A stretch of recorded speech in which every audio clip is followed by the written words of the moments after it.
Welcome, Nigel Olusegun. Thank you. It's a pleasure to have you here today. The pleasure is mine, Runke. Okay. Favorite events and catering. Why that name? Yes, why that name? It was a name that my wife heard, Okay. as wives do, to be given to the business that we're about to embark on Okay. many years ago. Okay, so it wasn't as if there was a specific... No, there's no coinage or anything like that. Okay. So looking at you, you do catering and events. How did that evolve? How did you come about that business? Well, we both had an IT background. We both loved food. We loved entertaining. And just one weekend, my wife said, I think we can do this for a living, you know. But as like a man, I dismissed it straight away. So when you said you both love food, what do you mean? Is it you love to eat food, or do you love to? Because I know some people do like to prepare. We love to eat food. Okay. We love to prepare food. Okay. We love entertaining our friends. Okay. I think preparing food is hard work. Anything in the world is hard, but if you practice, if you've got a passion for it, then you can do it effortlessly. Okay, so the word for me there, the key word there is passion. Passion. Yes. Yes. So your passion for food, making, entertaining, and also eating, stemmed from when? Was it just something you picked up older, or is it something you've always had from? Going back to our roots in Nigeria, I've always loved preparing food for our parents. My mom used to say that the amala that her son made could be made for kings. Oh. So she was saying that to me when I was much younger, made me know that I had a flair for it. Coming to England here, we honed those skills, took some training when we decided to become caterers. Okay. And that's where we are today. Okay, and that's where it started. So coming to the UK, so what then did you get into when you got here? Well, like most people of our generation, you finish your degree in Nigeria, you come to England, you pick up any jobs that you could, just to have a roof over your head. And then with time, you try to go to the path that you talked about before you came here, which is what I did. I ended up in customer service. I ended up in IT. Okay. Before then, what were some of those jobs that you did? Because one of those jobs actually transits into impacting what you do now. Yes, I loved being in the kitchen. I loved being a kitchen porter. Okay. Not many people do. Yeah, I was going to say, because I remember then, I used to relate kitchen potters then to washing all those massive pots after the actual chef has finished. Yes. Okay. Yes, okay. And there's nothing wrong with that. But that's where it started, working in kitchens in Covent Garden, in the West End, in the hotels, doing the parents and the gastronomes. But at the same time, you had an eye for where you wanted to be, which was the main kitchen itself, which is, in most kitchens, is not very far away. So I kept an eye on what was going on the other side of the kitchen. So how then did you transit from your customer service going into IT? Yes. Oh, that's true. Actually, you knew you were in customer services. Going into IT. Yes. And then you also got a master's degree. How then did all that then evolve from that going into kitchen? Well, you do what your parents want you to do, which is get the degree, which is what most people do. You enhance your skills by doing an MBA or an MSc, which I did, and then you follow your passion. It's not something like football where, hey, it's too late at 25 to become a footballer. You understand me? Yeah. So you've still got your best years ahead of you. So when you do your degree, you enhance your skills with your master's degree, and then you follow your passion, which is what we did.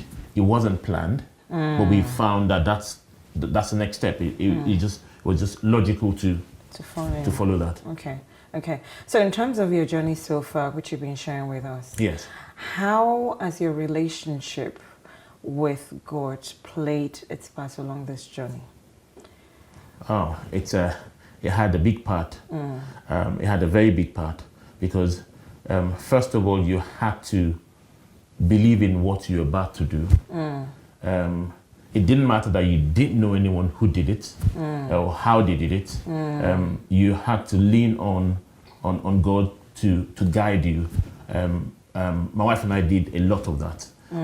When she told me the name, it didn't make sense to me, as it wouldn't make sense to most men. But with time, it made sense to me. Wow. We had to believe in the things that we didn't have. We had to get the finance that we didn't have.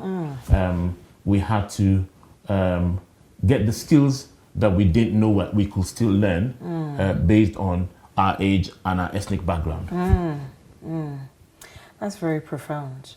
You mentioned something. You said, you know, you were in a field where you didn't really know anyone.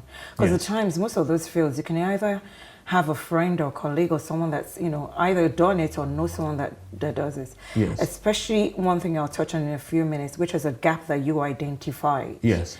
in the market. So that meant, from what I'm hearing you saying, is there was total dependency on God.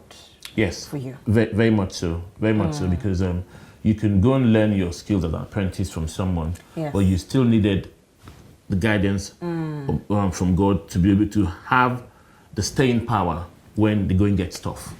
That's key. And it did get Staying tough. power. It did get tough. Give us an example of when it got tough. Regulations and compliance. For instance, we knew that we couldn't do the business from our domestic kitchen, Okay. the kitchen at home. Yes. We knew that we needed the certification to get to the level where we were going to.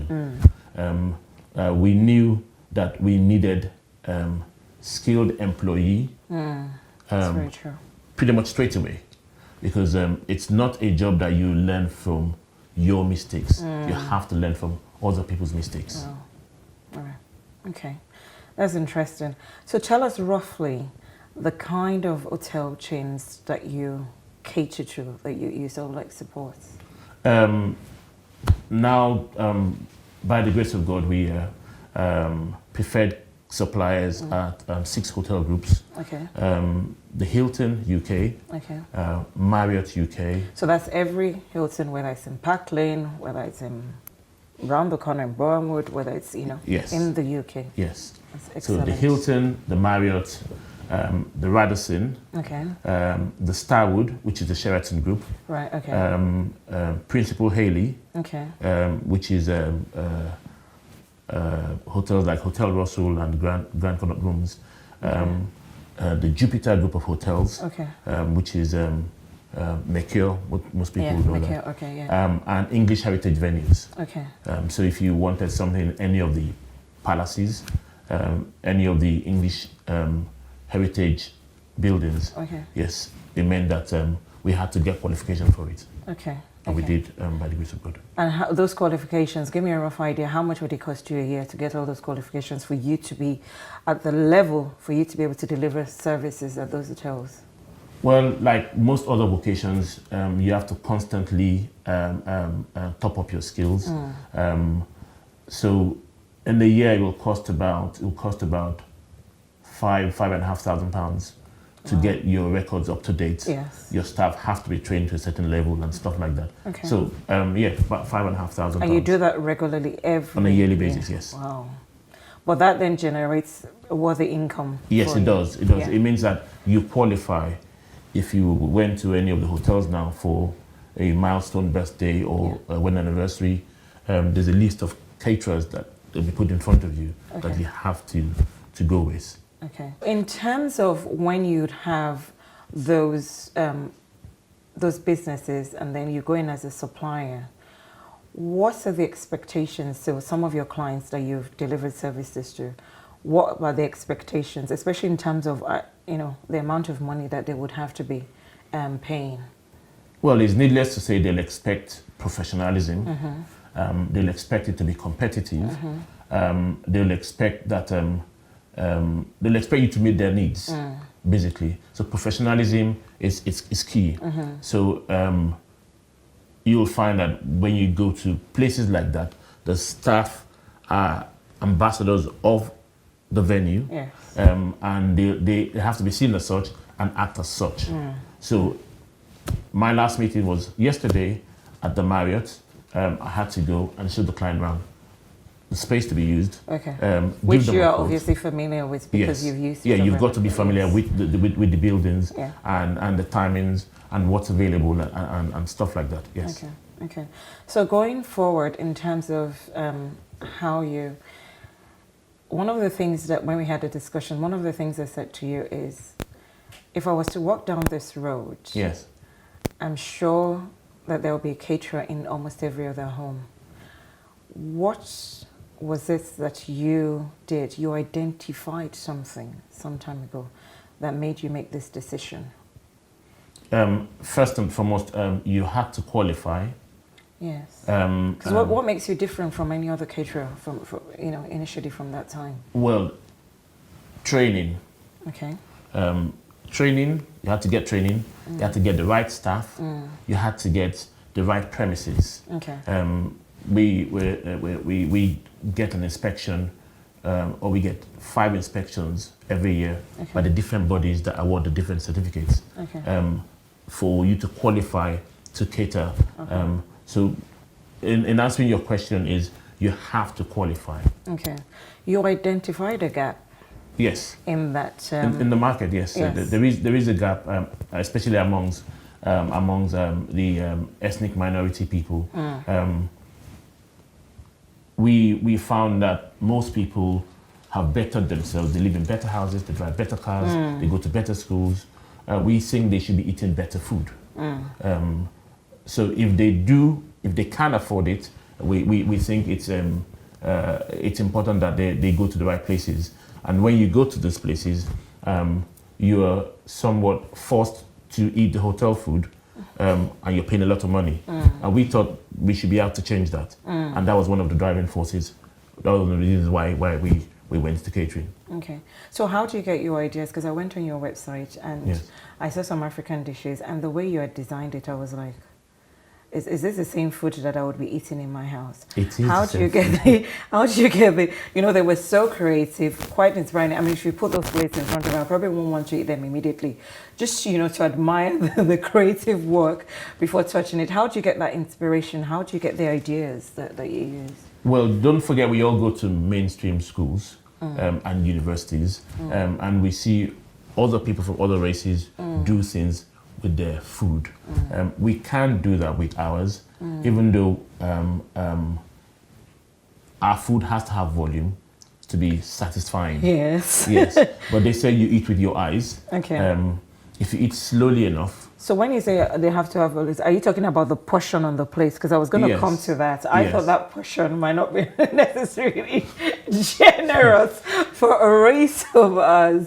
So how do you well, they're generous enough. We're used to, yes, humongous portions. Yes. But in the last 10, 15 years, we've been trained in the churches, in schools that we've gone to, that, sometimes less is more. So you can have a mold of rice. Yes. It's satisfying if you eat it the right way. Okay. So what's the right way of eating it? Slowly. Okay. And chewing your food. Chewing your food properly over slowly. a conversation with someone else. Okay. Okay. But also the fact remains that you usually have about 3 or 4 course meals, isn't it? Yes. So it's not just that portion. Yes. Standard now is 3 courses, sometimes 4 course. Okay. So you can have your canapes or your finger food. You have a plated starter. Okay. You have your plated mains. Okay. And then you have a dessert. Okay. By the time you go through a 4 course meal like that, that should be filling. Okay. For most people anyway. In terms of your staffing for your business, how has that been? Because I've had experiences of those who've had businesses and staffing has been a big challenge for them. How have you managed? Staffing is key anywhere you go in the world. You've got to get the right staff and keep the right staff. So they've got to qualify, or you train them and then keep them. Now, most people don't know that the cost of employing new staff by far outweighs the cost of keeping the good staff that you know. That's true. So obviously you've done your homework on that one. Well, you have to, otherwise the industry in itself has a high turnover of staff. If you go to the hotels, the receptionist there today are gone tomorrow. But so long as you keep your policies, you keep your structures, it's a turntable. Okay. So in terms of what you're doing, I want us to look a bit more at your relationship with God, and also in terms of building your business. Yes. And, giving back. Do you mentor people, or do you have a forum in which people can learn? Because I do believe you have a lot of experience from what you said. That those kind of experiences, you've gone into an area where most people haven't been brave enough to go into. How have you been able to, do you have people that mentor? Do you have people that come to you for help in terms of things like that? Yes, we do. Every now and again, we take on apprentices from my wife's old uni, who would come, do a certain number of hours, do a certain type of training, because there are different segments in the industry. Right. To answer your question, yes, we do have other caterers who it's a two-way relationship. We lean on them, and they lean on us. We give talks at different events. My next one is on the 8th of January, where I'll be speaking to aspiring caterers, people who want to go into it professionally from the ethnic minority. And that just encourages them to know that it can be done with the right training, with the right faith, with the right finance. Then even the sky is the limit. Yes. I think that's really good, and I find that very encouraging, because you tend to look at what you're doing. You look at businesses, and you don't think, at times it does seem almost unattainable. It seems, like, how do I get into places like Hilton? How do we begin to deliver? But you've been able to achieve this. Yes, by the grace of God, we have been able to do that, and we're passing on those skills to people who want to learn. Not many people want to get their hands dirty. It's a job that you have to be proactive. It's a very hands-on job. Yes, we do more of the business side of things nowadays, because we've got chefs and porters and drivers in place. So you've got a structure in place now, which is really good. Yes, there's a training in place where health and safety is quite important, and stuff like that. There are regulations in this country that people have to adhere to. For instance, if we were to talk about allergies and intolerance, not many people know that, but it's by law now. You've got to have the training if you're handling food and serving food. Anyone can be violently ill if they've eaten what they're allergic to. Do you find people don't necessarily want to do all those training, which could be why people are not getting to where they need to get to? And I'm so happy that you've touched on the fact that it's really been, God that has been able to see you through. But do you also find that at times, yes, we want these good things. Yes, we want our business to be top of, but are we willing to, it's a bit of both. It's a bit of both. I know that generally people are not lazy, but they get put off by the finance. That if I said to you, give me £5,000 in advance for you to do your training in a year, to get all your certifications and all your food safety audits, you would have thought it was a Ponzi scheme. Yes. You understand me? Yes. But if you invest your time, invest your money, I know people are not lazy. If they look for the right mentors, they'll be fine. They'll be fine. We had to look for that path ourselves, pay the money in advance, and rely on our faith to pull through, knowing that it can't fail. I like that. Knowing that it can, knowing that it can fail. Well, thank you for your time. It's been a very thought-provoking one, I think. The reason why I say that is, I think my desire really is that viewers that are watching today would be encouraged that there are journeys in life that we might need to take there are sacrifices in life that we might need to give up, to make. With your faith, with your belief in God, you know, something very profound you said about having to rely on God all the way when making decisions. Probably not all of them you got wrong. You might have made mistakes. Yeah, we made mistakes. We made mistakes. Yes. But then it's keeping focus, going back on that path, and then, you know, just keep going. The pleasure is mine. But yes, it has been a journey and a half. But it's certainly a journey that I can see other people embarking on. They just need a little encouragement, and knowing that nothing comes easy. You're always going to do something. So do something that you have passion for. Before we go, there's one last thing that I would just like to touch on. Obviously, your wife. Yes. Her name has come up quite a few times. Yes. On here in terms of instigating this. Yes. What has been your relationship like in terms of having a joint business together? Yes. You know, being able to trust and lean on each other. Share a bit of that with us before we sign off. Thank you for giving me the opportunity. I never thought I could be in a business with my wife. Most African men would think, why should they be? But if I had the chance to do it all over again, I would. Because first and foremost, she knows what there is or what there isn't. She knows how it needs to be done. She's responsible for the business itself, because she was the one who saw the vision that this can be done commercially, instead of just doing Saturdays and Sunday cooking for friends to eat and go to their houses. This can be done commercially. So she doesn't hog the limelight. She doesn't like the limelight. But you can be rest assured that she's working hard in the background. All the trainings, the staff are delivered by her. Wow. She handpicks the venues that we need to go into. She designs the menus. Yes, she designs the menus, and of course we will be the ones that will go and implement what she's designed. Okay. Yep, she's been a driving force. Like I said, she doesn't like the publicity, but you can be rest assured that yes, she is behind.